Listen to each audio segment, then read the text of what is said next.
오늘은 부자들의 빌딩 투자의 방법에 대해서 좀 배울 겁니다.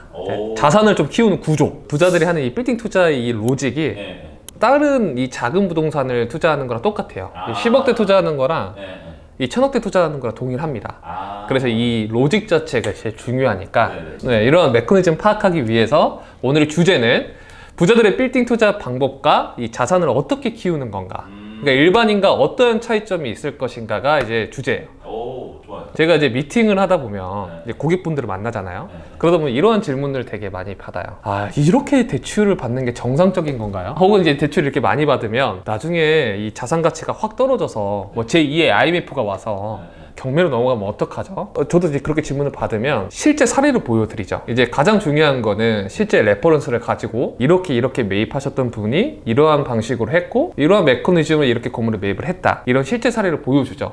그리고 건물에 당장 나오는 이제 임대료 수입이라든지 은행적 뭐 감정가라든지 이런 객관적인 자료를 가지고 이제 이야기를 나누는데, 저도 이 중개를 하다 보니까 다양한 자산가분들을 많이 만났잖아요. 그 중에서 투자를 정말 잘하시는 분들이 있고, 그 중에서도 투자를 다른 분들에 비해서 못하시는 분들도 있고요. 그러한 사람들을 많이 만나다 보니까 정말 투자를 잘하시는 분들의 어떠한 이 자산을 늘리는 방식이 공통점이 있다라는 거예요. 그리고 저도 실제 건물을 투자를 해보기도 하고 매각해보기도 하고 이런 거 반복하다 보니까 이분들이 하는 일단 질문의 저희나 이 생각들이 충분히 공감이 되더라고요. 그래서 이제 부자들은 우리가 생각하는 이 부자가 그냥 부자가 아니고 빌딩 투자를 해서 부자가 된 케이스들 있잖아요. 자, 우리가 일례로 한번 예시를 들어볼게요. 100억대 건물을 매입한다고 하면 어느 정도 현금이 있어야 된다고 생각을 해요? 그것도 한 50억은 있어야 되지 않나요? 그쵸. 보통은 일반적으로는 50억 정도 현금이 있어야 된다고 생각할 거예요. 그런데 이 상업용 부동산은 이 자산이 우량자산이라는 걸 전제하에 뭐 외곽에 있는 건물이라든지 피해야 될 지역들, 이런 건물들 말고 주변에 좀 안전마진이 확보된, 그러니까 좀 저평가되어 있는 건물이거나 핵심 지역들이 전제로 말씀드리는 거예요. 혹시 오해할 수도 있으니까. 그래서 이제 100억이면 50억 정도가 있어야 된다고 생각하지만 상업용 부동산은 최대 80% 이상으로 대출이 나와요. 거의 90%도 대출이 나와요. 네, 보통은 레버리지를 많이 일으키려고 하시는 분들이 수요가 좀 더 있기 때문에 평균적으로 좀 더 공격적이신 분들이라고 하면 80%인 80억을 대출을 받을 수가 있어요. 그럼 우리가 이제 이거를 뭐라고 하죠? LTV라고 해요. LTV? 네, 대출 한도라고 보면 돼요. 한도. 한도? 네, LTV. 한도. 예, LTV라고 보면 되고 100억 정도의 대출을 받는데 건물 매입할 때 들어가는 게 뭐가 있어요? 세금. 세금이 있죠. 건물 매입하면 이제 취득세를 내야 돼요. 그죠. 취득세가 한 4.6% 정도 됩니다. 4.6%. 그러면 뭐 취득세 비용, 뭐 법무사 비용 이런 거 다 포함해서 한 5.5% 정도 나간다고 보면 돼요.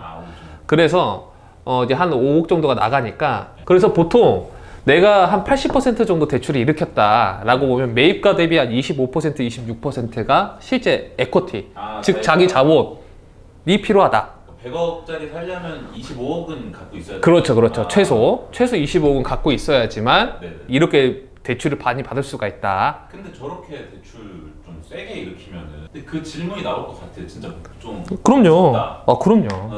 근데 실제로 그런 적도 있어요. 이제 뭐 중개를 해드렸는데 이제 안심하셔라 라고 했지만 정말 안 좋게 된 케이스도 있어요. 없었어요. 없었어요? 네. 네, 전혀 없습니다. 전혀. 이게 왜냐하면 이게 제가 단순히 뭐 대출을 많이 받아서 건물 사라 이러한 이분법적으로 말씀드리는 게 아니고 일단 기본 전제가 좋은 건물이라고 말씀을 드리는 거예요. 그러니까 우량자산, 누가 봐도 좀 저평가가 되어 있거나 임대료 개선의 여지가 있거나 아니면 당장 임대료가 나오는 것들. 그냥 우리가 건물을 매입할 때 현금당 20억 있으니까 바로 사야겠지 이렇게 가지가 않아요. 이 전체 이 자금 설계부터 제대로 하고요. 법인은 어떻게 설립할 것이며 은행은 대출을 어떻게 받을 것이며 예상 금액 레인지는 어떻게 되고 금리 레인지는, 근데 건물 나오는 인컴 대비 마이너스 로스가 얼마나 나고 플러스가 얼마나 나고 이런 거 첨예하게 다 검토하고 하는 거기 때문에 그 기준으로 봤을 때는 무리한 투자가 아닌 거죠.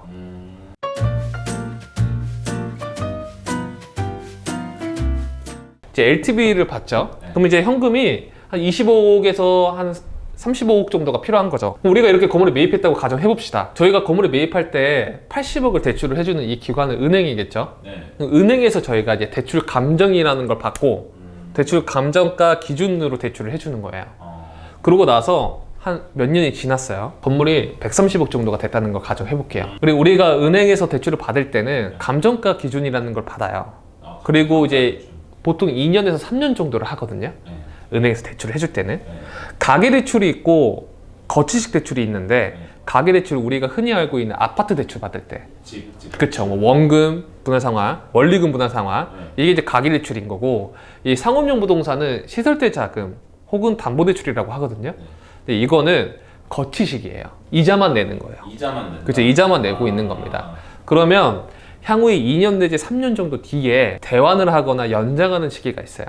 처음 대출을 받고 나서는 2년 내지 3년 동안은 이 조건으로 대출을 해줄게, 뭐 고정금리로 해줄게, 변동금리로 해줄게 라고 이제 얘기를 하고, 2년 내지 3년이 되면 이제 상환 시기가 오는 거죠. 그쵸. 그럼 대출을 연장하세요. A은행에서 B은행으로 이제 갈아탈 수도 있는 거고. 이제 이 얘기를 이제 이 시점이 오는데, 그때 이제 감정평가라는 걸 다시 합니다. 왜 다시 하겠어요? 그 빌딩의 가치가 달라졌을 그렇죠. 수 있으니까. 달라질 수 있으니까 이걸 미리 가치를 하는 거예요.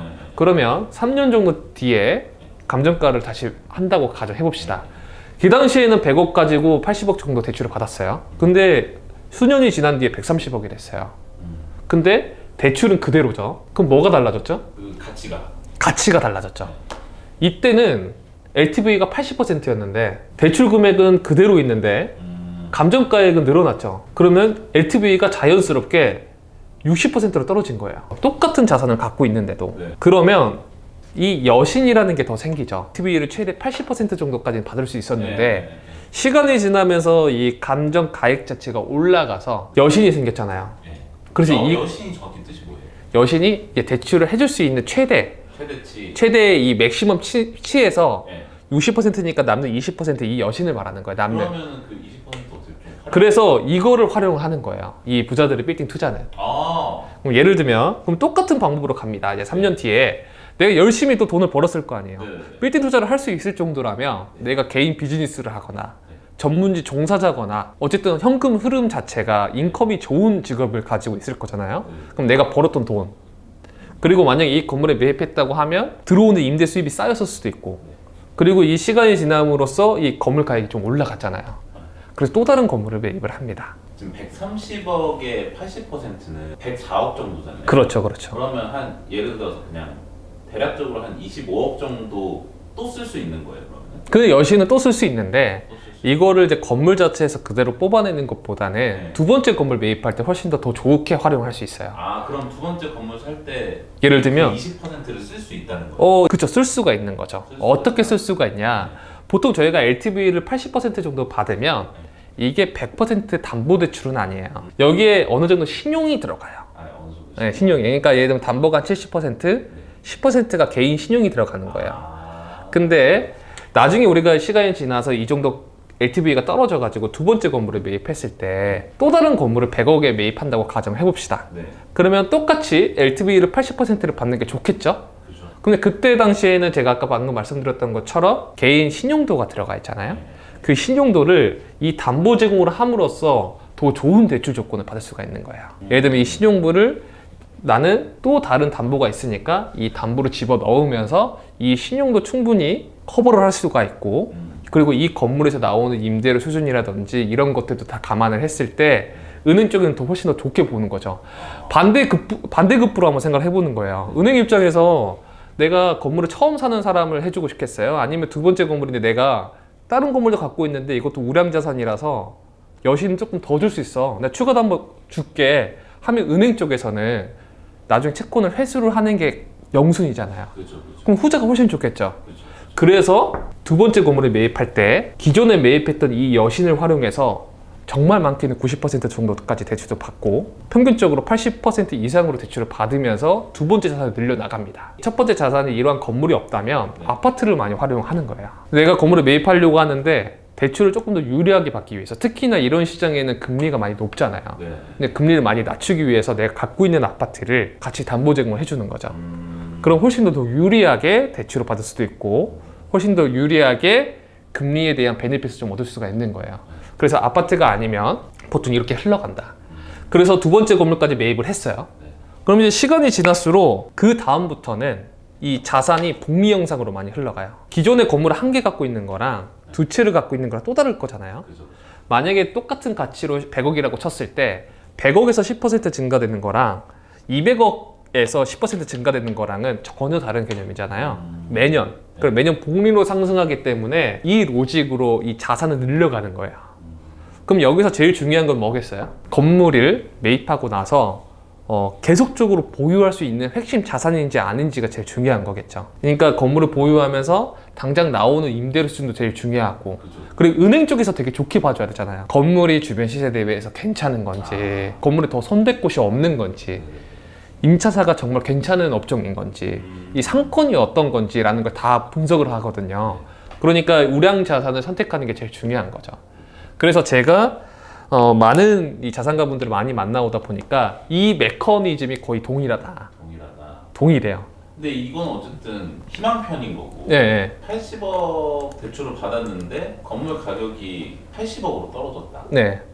그러면 이제 절망편이 시작인 거잖아요. 그렇죠. 이 레버리지를 높게 쓰다 보니까 건물의 자산 가치가 만약에 폭락이 오면 되게 위험한 거죠. 근데 제가 말한 이러한 건물들의 어떠한 전제는 정말 우량 자산이라는 걸 감안했을 때 이 전제를 깔고 가는 거예요. 그리고 저는 이 로직이 맞다고 생각이 드는 거고. 저는 진짜 첫 번째 건물을 엄청 잘 골라야겠어요. 잘 매입해야죠. 여튼 이제 이러한 방법으로 자산을 늘려 나갑니다. 네.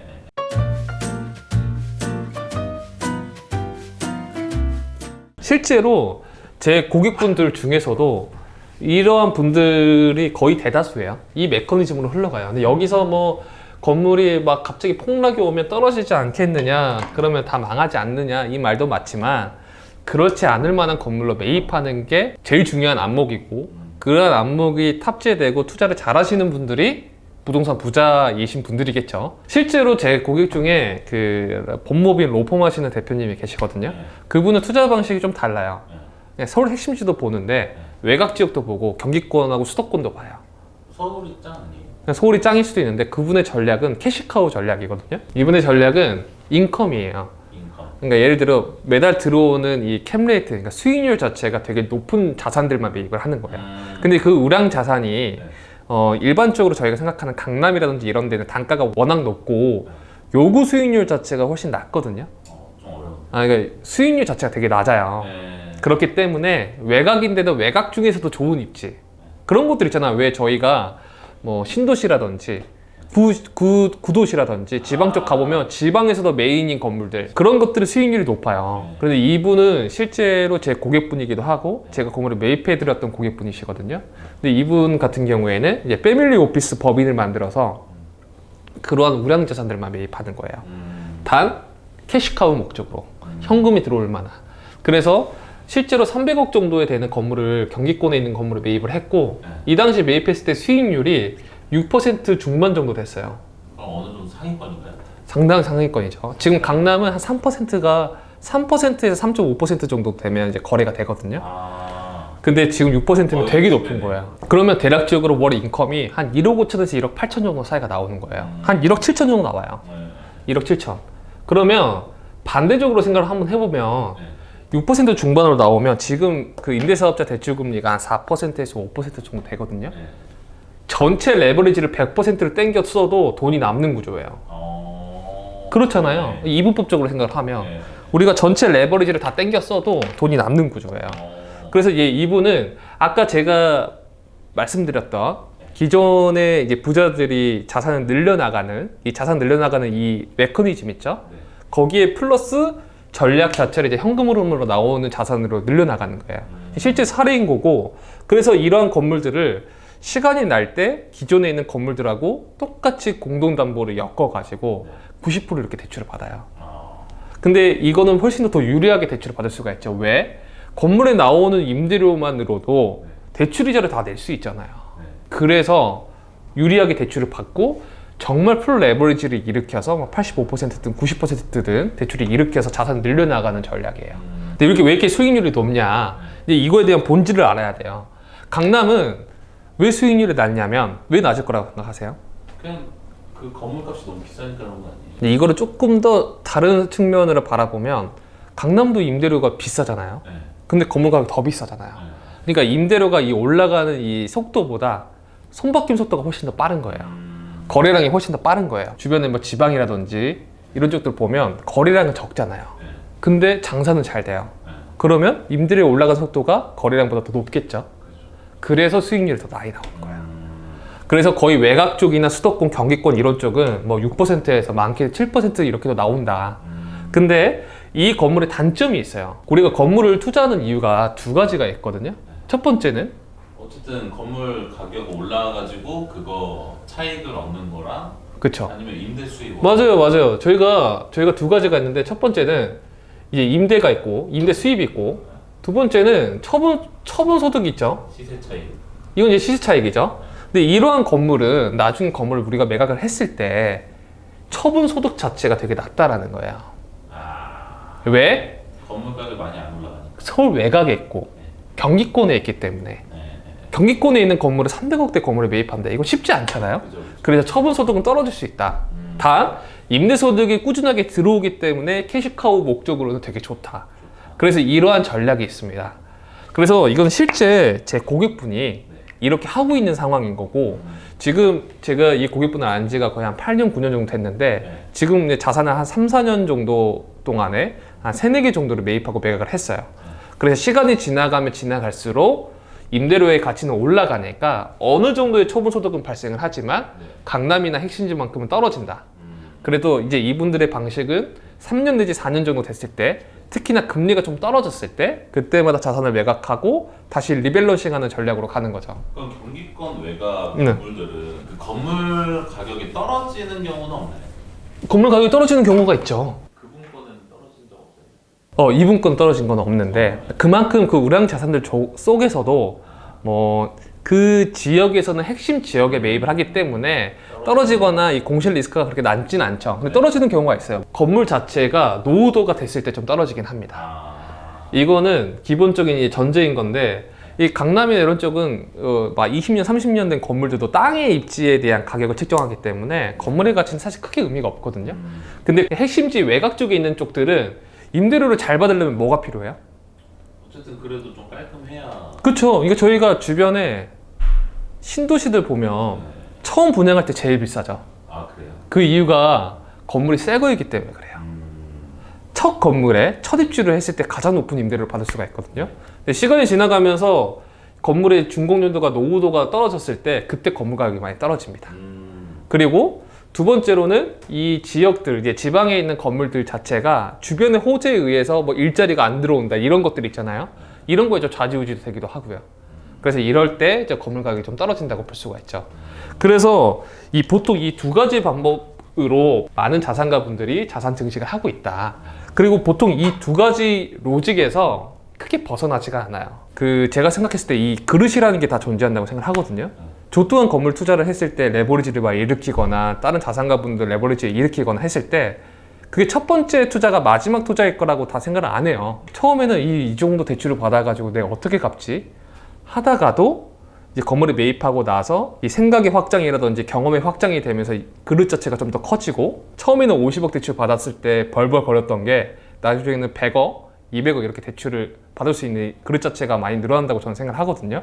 그래서 저는 이러한 과정들이 결국에는 이제 부자가 되는 과정이라고 저는 생각을 해요. 그래서 이러한 로직을 우리가 정확하게 인지를 하고 있어야지만 좋은 투자를 할 수가 있으니까 그래서 한번 말씀 한번 드려봤습니다.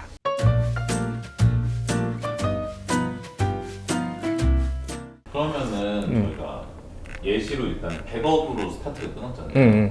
건물 투자할 수 있는 그 최소 금액은 한 어느 정도? 최소 금액이요? 한 5억도 될 것 같은데요? 5억? 네. 5억일 때 약간 전략 한번 짜주시면 안 돼요? 그러니까 아까처럼 그 캐시카우 그런 걸로 가야 될지. 아니요. 이거는 만약에 5억이 있으면 무조건 처분 소득을 훨씬 더 빨리 올릴 수 있는 건물로 가야 돼요. 시세 차익형으로 가야 돼요. 네. 왜냐면 이 5억 가지고는 안 바뀌어요. 이 자산의 흐름 자체가 그렇게 많이 바뀌지가 않아요. 팔자가 필 수가 없다. 바꿀 수 없어요. 그러면 이거 5억 가지고 내가 임대료 한 100만 원 받으면 돼. 이런 마인드로 절대 가면 안 되고, 물론 이제 그게 편하신 분들은 그렇게 해도 되지만 일단 처분 소득으로 그냥 시세 차익을 높일 수 있는 것들로 가야 돼요. 그러려면 어디로 가야 돼요? 핵심지로 가야죠. 그거는 뭐 예를 들면 5억대로 매입할 수 있으면 역산해 보는 거예요. 제가 아까 얼마 정도 곱하면 된다고 했죠, 매입가에? 25%에서 26%가 최대 레버리지 정도라고 했잖아요. 네. 한 25억에서 30억 정도가 매입할 수 있는 금액인 거예요. 5억 기준으로.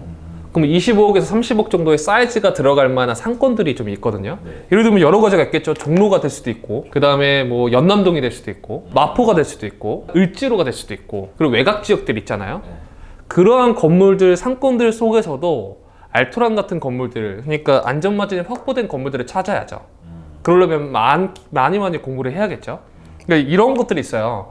오랫동안 공부를 하신 분들이, 오랫동안 책으로 이런 거에 이론적으로 많이 접하신 분들이 오히려 건물 사기가 더 어려워요. 너무 많이 알고 있으니까. 너무 많이 알아서. 예를 들면 이제 이런 거거든요. 저희가 당근을 보고 있었어요. 네. 근데 물건이 하나 나왔어. 내가 사고 싶은 게 나왔는데 이게 10만 원에 팔던 거예요. 그래서 10만 원 살려고 했는데 그게 팔려버린 거예요. 네. 그러고 나서 몇 일 뒤에 봤더니 15만 원에 올라와 있어요. 사람 심리가 어떻게 돼요? 그럼 10만 원 올라올 때까지 기다려야죠. 그 기다리죠. 그 기다리는 것들 때문에 못 사시는 분들 되게 많아요. 그래서 제가 이전에 말씀드렸던 것처럼 이 투자에서 제일 중요한 거는 유연성을 좀 가져야 된다. 예를 들면 성수동 같은 경우도 이 평당 4천만 원대부터 보셨던 분이 있어요. 제 고객분이. 지금도 건물 매입 못했습니다. 혹은 건물 매입하신 분도 있는데 진짜 얼렁뚱땅 이상한 거 건물 매입을 했어요. 왜 그랬냐면 나의 시선은 과거의 눈에 그 뷰에 맞춰져 있는데 현재까지 이게 떨어질 기미가 안 오니까 포모가 온다고 하죠. 그래서 덜 떨어져 있는 것들이 얼렁뚱땅 이상한 거를 매입하시는 경우들이 되게 많아요. 그래서 투자의 유연성을 갖춰야 돼요. 지금의 현재 시기는 이렇게 달라졌고 현재 시기에서 계속 나의 그 눈이나 이런 것들을 업데이트를 해야지 안 그러면 도태되기가 되게 어려워요. 특히나 이런 시장에서는. 우리가 공부를 하는 이유는 본질적으로 우리가 부동산 투자할 때 공부를 하잖아요. 재테크 공부를. 그 하는 이유는 뭐라고 생각하세요? 어쨌든 돈 많이 벌려고. 그것도 맞는데 급매물을 빨리 잡기 위해서요. 우리가 부동산 투자를 할 때 공부를 하는 이유는 빠른 결단을 내기 위해서거든요. 근데 처음에는 이 결단 내리기까지 이 모든 과정들이 되게 어려워요. 처음 건물 접하는 방법, 전문가를 만나는 방법들, 그러한 건물들을 접하고 나서 대출을 일으키는 방법, 뭐 법인을 설립하는 방법 너무나도 어렵잖아요. 근데 의사결정하는 데까지 되게 오래 걸려요. 알아야 될 것도 너무 많고. 근데 우리가 빨리 공부하는 이유는 좋은 건물들이 나한테 왔을 때 혹은 이게 좋은 기회가 우리한테 왔을 때 빠른 결단을 내기 위해서 공부를 하는 거지 이거를 파서 어떠한 전문가가 되고 자격증을 따고 이런 개념이 절대 아니에요. 그러니까 본질은 우리가 금매를 잡기 위해서 빠른 결단을 내기 위해서 공부를 해야 된다. 맞아요. 당근도 딱 시세를 알고 있어야 정확해요. 싼 가격에 맞아요. 올랐을 때 그거 맞아요. 진짜 채팅 1초라도 늦으면은 맞아요. 그래서 알림 같은 거 설정해 놓잖아요. 네. 맞아요. 근데 그거를 위해서 우리가 공부를 하는 거지 별다른 공부를 하는 게 아니에요. 그래서 많이 한다고 해가지고 부동산 투자를 잘 하실 것 같죠? 전혀 아닙니다. 전혀 아니에요. 그래서 뭐 직감대로 하시는 분도 되게 있거든요. 그런 분들이 오히려 더 잘하시는 분이 훨씬 더 많아요. 그래서 기본적인 본질이 많이 안다고 하는 거는 그만큼 체크리스트가 더 많이 늘어가는 거고 우리가 어떤 거를 선택을 할 때 예를 들면 아파트라고 선택을 하면 되게 여러 가지 요인들이 있는데 그 중에서 제일 중요한 게 뭐예요? 입지, 가격, 그 다음에 뭐 동, 큰 틀로만 보고 판단을 하잖아요. 근데 그런 큰 틀만 보고 판단하는 게 좋지 여러 가지 요인들을 따지면 오히려 중요한 부분들을 놓칠 수가 있다. 그래서 이제 그게 본질인 거다라고 말씀드리고 기본적으로 이제 소액대가 소액대일수록 내가 단순히 부동산 투자를 지금 당장 끝낼 게 아니라면 초보소득이 높은 순서대로 가야 된다. 그럼 이제 5억이면 25억에서 30억 정도 사이에 그 지역들의 좋은 건물들을 먼저 살펴봐야 되는 게 맞죠. 그래서 오늘 제가 이제 말씀드린 것들은 어떻게 보면 이제 부자들의 빌딩 투자에서 아주 일부예요. 이 영상에서는 다 다룰 수가 없으니까 나중에 뭔가 기회가 된다면 뭐 오프라인 뭐 강의라든지 이런 내용들에서는 제가 말씀드릴 수가 있는데 이거는 아주 일부분인 거고 어쨌든 이러한 로직으로 이러한 메커니즘 똑같아요. 저 역시도 마찬가지고 건물 투자하시는 분들도 마찬가지고 대출을 많이 일으키는 건 되게 리스크죠. 근데 투자를 잘한다는 거는 구조를 되게 잘 짠다는 거거든요. 대출을 받아서 어떻게 대출 이자를 납부할 거고 어떻게 플랜을 짤 거고 이제 이러한 것들이 되게 중요하기 때문에 그리고 아까 제가 말씀드렸던 것처럼 그릇 자체가 생각의 확장이나 이런 거 늘릴 거라고 생각을 하고 접근을 하시면 좀 좋은 투자가 될 수 있지 않을까라고 좀 생각을 합니다.